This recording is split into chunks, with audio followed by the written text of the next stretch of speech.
Hi friends, welcome to challenger app. ഞാൻ രാജേശ്വരി വിനോദ്.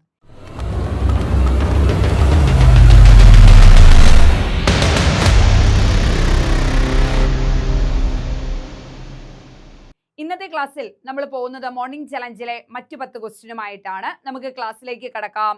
എന്തൊക്കെ കാര്യങ്ങളാണ് പഠിക്കാനുള്ളതെന്ന് നോക്കാം. നിങ്ങളുടെ സജഷൻസും കാര്യങ്ങളും ഒക്കെ ഇടുക കേട്ടോ. അതനുസരിച്ച് നമ്മൾ എന്താണ് ക്ലാസ്സിനെ വിപുലീകരിക്കണോ, അല്ലെങ്കിൽ ബൈലിംഗ്വൽ ആക്കണോ, അല്ലെങ്കിൽ ഓപ്ഷൻസ് വേണോ? ഓപ്ഷൻസ് ഞാൻ ഇടയ്ക്കിടയ്ക്ക് എടുക്കാം. ഇത് മോർണിംഗ് ചലഞ്ച് ആയതുകൊണ്ട് തന്നെ സൈക്കോളജിയുടെ മാക്സിമം ക്വസ്റ്റ്യൻസ് നിങ്ങളിലേക്ക് എത്തുക എന്നുള്ള രീതിയിലാണ് എടുത്തേക്കുന്നത്. അപ്പോൾ ആ ക്വസ്റ്റ്യൻസും ആൻസറുകളും നോട്ട്ബുക്കിലേക്ക് എഴുതുക. നിരന്തരം അത് വായിച്ചു നോക്കി ബൈഹാർട്ട് ആക്കി വെക്കുക. നമ്മൾ ഒരുപാട് ക്വസ്റ്റ്യൻസ് കവർ ചെയ്യുമ്പോൾ ആദ്യത്തെ ക്വസ്റ്റ്യൻസിനെ നമ്മൾ മറന്നു പോകാൻ സാധ്യതയുണ്ട്. അപ്പോൾ ആഴ്ചയിലൊന്ന് റിവിഷൻ ചെയ്യുക. ഓക്കെ, അപ്പോൾ നമ്മൾ മോർണിംഗ് ചലഞ്ച് ഇല്ലാത്ത ദിവസം എന്ത് ചെയ്യുക? അതിനെ എടുത്തൊന്ന് റിവിഷൻ ചെയ്ത് നോക്കുക. അങ്ങനെയൊക്കെ പഠിച്ചു പോവുക കേട്ടോ കുഞ്ഞുങ്ങളെ. അപ്പൊ ഒന്നാമത്തെ ക്വസ്റ്റ്യൻ, സർവഭാഷാ വ്യാകരണ സിദ്ധാന്തം ആരുടെ? സർവഭാഷാ വ്യാകരണ സിദ്ധാന്തം, ഓക്കെ, യൂണിവേഴ്സൽ ഗ്രാമർ അഥവാ സർവഭാഷാ വ്യാകരണ സിദ്ധാന്തം ആരുടേതാണ്? നോം ചോംസ്കിയുടേതാണ്. ആധുനിക ഭാഷാ ശാസ്ത്രത്തിന്റെ പിതാവായ നോം ചോംസ്കി. ഓക്കെ, മനുഷ്യന് മാത്രം ജന്മസിദ്ധമായുള്ള ഭാഷ നിർമ്മിക്കാനുള്ള കഴിവുണ്ട് എന്ന് അഭിപ്രായപ്പെട്ടു. മനുഷ്യ ശിശു ജനിക്കുമ്പോൾ തന്നെ ഭാഷ ആർജിക്കാനുള്ള ഒരു കൗശലം അവന്റെ തലച്ചോറിൽ ഉണ്ടാവും. അതിനെ ലാംഗ്വേജ് അക്വിസിഷൻ ഡിവൈസ് എന്നാണ് പറയുക. ആ ഡിവൈസ് ഉപയോഗിച്ചുകൊണ്ടാണ് കുട്ടി ഭാഷ നിർമ്മിച്ചെടുക്കുന്നത് ഭാഷ നിർമ്മിക്കപ്പെടുകയാണ് എന്ന് അഭിപ്രായപ്പെട്ട വ്യക്തിയാണ് നോം ചോംസ്കി. സ്കിന്നർ പറഞ്ഞിരിക്കുന്നത് എന്താണെന്ന് ചോദിച്ചാൽ എന്താണ്? മുതിർന്നവരെ അനുകരിച്ചാണ് കുട്ടി ഭാഷ പഠിക്കുന്നത് എന്നാണ് സ്കിന്നർ പറഞ്ഞത്. അപ്പൊ അതിനെതിരായി അലയടിച്ചുകൊണ്ട് നോം ചോംസ്കി പറഞ്ഞു, മനുഷ്യർ മൃഗങ്ങളെ അനുകരിച്ച ഒന്നുമല്ല, ഭാഷ നിർമ്മിക്കപ്പെടുകയാണ് എന്ന് അഭിപ്രായപ്പെട്ട വ്യക്തിയാണ് നോം ചോംസ്കി. പഠിച്ചു വെക്കണേ. ചിന്തയുടെ സംഘാടനത്തിനുള്ള ഉപകരണമാണ് ഭാഷ. ചിന്തയുടെ സംഘാടനത്തിനുള്ള ഉപകരണമാണ് ഭാഷ എന്ന് അഭിപ്രായപ്പെട്ടത് ആരാണ്? വൈഗോട്സ്കിയാണ്. ഓക്കെ, അതായത് ഭാഷയും ചിന്തയും വേറിട്ടാണ് വികാസം പ്രാപിക്കുന്നതെന്നും 2 വയസ്സിന് ശേഷമാണ് ഇത് സമന്വയിക്കുന്നതെന്നും അതിനുശേഷം ഭാഷാ വികാസത്തിന്റെ ഒരു വിസ്ഫോടനം നമുക്ക് കാണാൻ സാധിക്കുമെന്നും അദ്ദേഹം അഭിപ്രായപ്പെടുന്നു. ചിന്തയുടെ സംഘാടനത്തിനുള്ള ഉപകരണമാണ് ഭാഷ എന്ന് അഭിപ്രായപ്പെട്ടത് വൈഗോട്സ്കിയാണ്. തോട്ട് ആൻഡ് ലാംഗ്വേജ് എന്ന് പറയുന്ന കൃതിയും വൈഗോട്സ്കിയുടേതായിട്ടുണ്ട് കേട്ടോ. തോട്ട് ആൻഡ് ലാംഗ്വേജ് എന്ന കൃതിയും വൈഗോട്സ്കി, ചിന്തയും ഭാഷയും എന്ന കൃതിയും വൈഗോട്സ്കിയുടേതാണ്. ഒരു കുട്ടി തന്റെ ആശയ പ്രകടന ശേഷി ആദ്യമായി പ്രകടിപ്പിക്കുന്നത് എങ്ങനെയാണ്? ഒരു കുട്ടിയിൽ ആദ്യമായി ഉണ്ടാകുന്ന വൈകാരികമായ അവസ്ഥ എന്താന്ന് ചോദിച്ചാൽ സംത്രാസം അല്ലെങ്കിൽ പ്രക്ഷുബ്ധാവസ്ഥ എന്ന് പഠിച്ചു വയ്ക്കാം. ഒരു കുട്ടിയിൽ ആദ്യമായി ഉണ്ടാകുന്ന വൈകാരിക അവസ്ഥ എന്താണെന്ന് ചോദിച്ചാൽ സംത്രാസം അല്ലെങ്കിൽ പ്രക്ഷുബ്ധാവസ്ഥ എന്ന് പറയാം. എന്നാൽ ആശയ പ്രകടന ശേഷി അല്ലെങ്കിൽ ഒരു കുട്ടി ഭാഷാ പ്രകടന ശേഷി ആദ്യമായി പ്രകടിപ്പിക്കുന്നത് കരയുന്നതിലൂടെയാണ്. കരച്ചിലിലൂടെ. ഓക്കെ, ഒരു കുട്ടി തന്റെ ആശയ പ്രകടന ശേഷി ആദ്യമായി പ്രകടിപ്പിക്കുന്നത് കരയുന്നതിലൂടെയാണ് എന്ന് പഠിച്ചു വെക്കുക. അടുത്ത ക്വസ്റ്റ്യൻ, യുക്തിചിന്ത, അമൂർത്ത ചിന്ത ഇവ ഏറ്റവും കൂടുതൽ പ്രകടമാകുന്ന വളർച്ചാഘട്ടം ഏതാണ്? യുക്തിചിന്ത, അമൂർത്ത ചിന്ത എന്നിവ ഏറ്റവും പ്രകടമാകുന്ന വളർച്ചാഘട്ടം. നമുക്കറിയാം, പ്രധാനമായിട്ടും ഒരു വ്യക്തിയുടെ വളർച്ചാഘട്ടം എന്ന് പറയുന്നത് 6 ഘട്ടമാണ്. 1 പ്രാഗ്ജന്മഘട്ടം, ജനിക്കുന്നതിന് മുന്നുള്ള ഘട്ടം. 2 ശൈശവം. 3 ബാല്യം. ബാല്യം തന്നെ 2 തരമുണ്ട്, ആദ്യകാല ബാല്യവും പിൽക്കാല ബാല്യവും. കൗമാരം, പ്രായപൂർത്തി, വാർദ്ധക്യം. ഓക്കെ, പ്രാഗ്ജന്മഘട്ടം എന്ന് പറയുന്നത് ആദ്യത്തെ 280 അമ്മയുടെ വയറ്റിലാകുന്ന ദിവസം മുതൽ, അതായത് ഗർഭധാരണം മുതൽ ആദ്യത്തെ 280 ദിവസം കുഞ്ഞു പുറത്തേക്ക് വരുന്ന സമയം വരെയുള്ള കാലഘട്ടമാണ് ജനനപൂർവഘട്ടം അഥവാ പ്രാഗ്ജന്മഘട്ടം എന്ന് അറിയപ്പെടുന്നത്. 2ാമത്തെ ഘട്ടമാണ് ശൈശവം. ജനനം മുതൽ ആദ്യത്തെ 3 വർഷത്തിനെയാണ് ശൈശവം എന്ന് വിളിക്കുന്നത്. ശേഷം 3 വയസ്സ് മുതൽ 12 വയസ്സ് വരെയുള്ള കാലഘട്ടമാണ് ബാല്യം എന്നറിയപ്പെടുന്നത്. 12 മുതൽ 18 വയസ്സ് വരെയുള്ള കാലഘട്ടമാണ് കൗമാരം എന്നറിയപ്പെടുന്നത്. 19 വയസ്സ് മുതൽ 60 വയസ്സ് വരെയുള്ള കാലഘട്ടമാണ് പ്രായപൂർത്തി എന്നറിയപ്പെടുന്നത്. 60 വയസ്സിന് ശേഷമാണ് ഓൾഡ് ഏജ് അഥവാ വാർദ്ധക്യം എന്ന് അറിയപ്പെടുന്നത്. അപ്പൊ എന്താണ് ഇവിടെ ചോദിച്ചിരിക്കുന്ന ചോദ്യം? യുക്തിചിന്ത, അമൂർത്ത ചിന്ത ഇവ ഏറ്റവും കൂടുതൽ പ്രകടമാകുന്ന വളർച്ചാ ഘട്ടം ഏതാണെന്നാണ് ചോദിച്ചിരിക്കുന്നത്. യുക്തിചിന്ത, അമൂർത്ത ചിന്ത എന്നിവ പ്രകടമാകുന്ന വളർച്ചാ ഘട്ടം കൗമാരമാണ്. ഓക്കെ, എന്താണ്? കൗമാരമാണ് എന്ന് കാണാനായിട്ട് സാധിക്കും.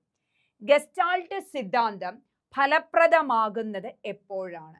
ഗസ്റ്റാൾട്ട് സിദ്ധാന്തം ജർമ്മനിയിൽ രൂപം കൊണ്ട ഗസ്റ്റാൾട്ട് സിദ്ധാന്തം, ജർമ്മനിയിൽ രൂപം കൊണ്ടു മാക്സ് ബെർത്തീമർ ആണ് ഗസ്റ്റാൾട്ട് സിദ്ധാന്തത്തിന്റെ ഉപജ്ഞാതാവ് എന്നറിയപ്പെടുന്നത്. മാക്സ് ബെർത്തീമർ ആണ്. അത് ഫലപ്രദമാകുന്നത് എപ്പോഴാണ്? ഗസ്റ്റാൾട്ട് സിദ്ധാന്തം ഫലപ്രദമാകുന്നത് പ്രശ്ന പരിഹരണത്തിലൂടെയാണ്. പ്രശ്ന പരിഹരണത്തിലൂടെ ഗസ്റ്റാൾട്ട് സിദ്ധാന്തം ഫലപ്രദമാകുന്നത് പ്രശ്ന പരിഹരണത്തിലൂടെയാണെന്ന് കാണാനായിട്ട് സാധിക്കും. അനുരൂപീകരണം നടത്തിയ, അഡാപ്റ്റേഷൻ ഉൾക്കൊണ്ട അനുരൂപീകരണം നടത്തിയ ടീച്ചിങ് മാനുവലുകൾ ഉപയോഗിക്കുന്നത് എവിടെയാണ്? ഓക്കെ, അനുരൂപീകരണം നടത്തിയ ടീച്ചിങ് മാനുവലുകൾ ഉപയോഗിക്കുന്നത് എവിടെയാണ്? പ്രത്യേക പരിഗണനയുള്ള കുട്ടികളുടെ വിദ്യാഭ്യാസത്തിന് വേണ്ടി. ഇത് പഠിച്ചു വെക്കണം. LP-UPക്കും കേട്ടറ്റിനും ചോദിക്കും. ഇമ്പോർട്ടൻ്റ് ആണ്, പഠിച്ചു വയ്ക്കുക.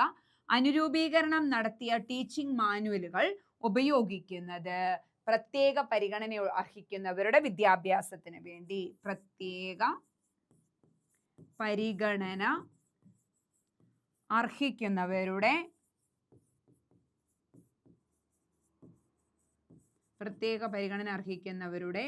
വിദ്യാഭ്യാസത്തിന് വേണ്ടി. പ്രത്യേക പരിഗണന അർഹിക്കുന്നവരുടെ വിദ്യാഭ്യാസത്തിന് വേണ്ടിയാണ് അനുരൂപീകരണം നടത്തിയ ടീച്ചിങ് മാനുവലുകൾ ഉപയോഗിക്കുന്നത് എന്ന് കാണാനായിട്ട് സാധിക്കും. അപ്പൊ നമുക്ക് ഒന്നുകൂടെ നോക്കാം. സർവഭാഷാ വ്യാകരണ സിദ്ധാന്തം നോം ചോംസ്കിയുടേതാണ്. ചിന്തയുടെ സംഘാടനത്തിനുള്ള ഉപകരണമാണ് ഭാഷ എന്ന് അഭിപ്രായപ്പെട്ടത് വൈഗോട്സ്കി ആണ്.